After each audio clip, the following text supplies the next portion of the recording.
দাম গত বছর আপনার ম্যাক্সিমাম ধরেন বড় গরুতে 80-90-1 লাখ করে বাড়বো, আর ছোট একটা গরুতে 30-40 করে বাড়াইতে হবে।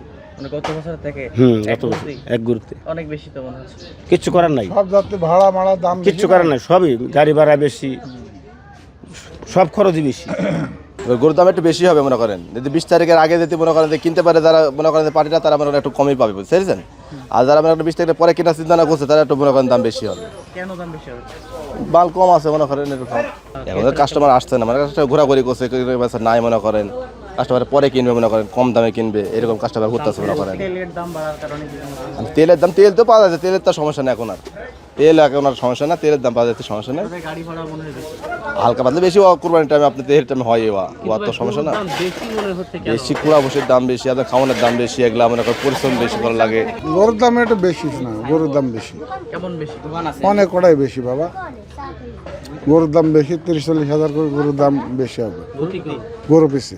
ওর মধ্যে আল্লাহ আল্লাহ ইয়ে করলে আল্লাহ জিনিস না না না, গরুর দাম বেশি। দাম বেশি কারণ কি মনে হচ্ছে? গরু এই যে খাবারের দাম বেশি, তো এই যে গাড়ি ভাড়া দাম বেশি, সব যাতে মানে সব জিনিসের দাম বেশি হয়ে গেছে। কি করবো বলো, না করে তো ক্ষমতার মধ্যে থাকবে আল্লাহ ভরসা, এটা সিন্নি জিনিস তো, আল্লাহ যাক একটু কম বেশি হতে হবে।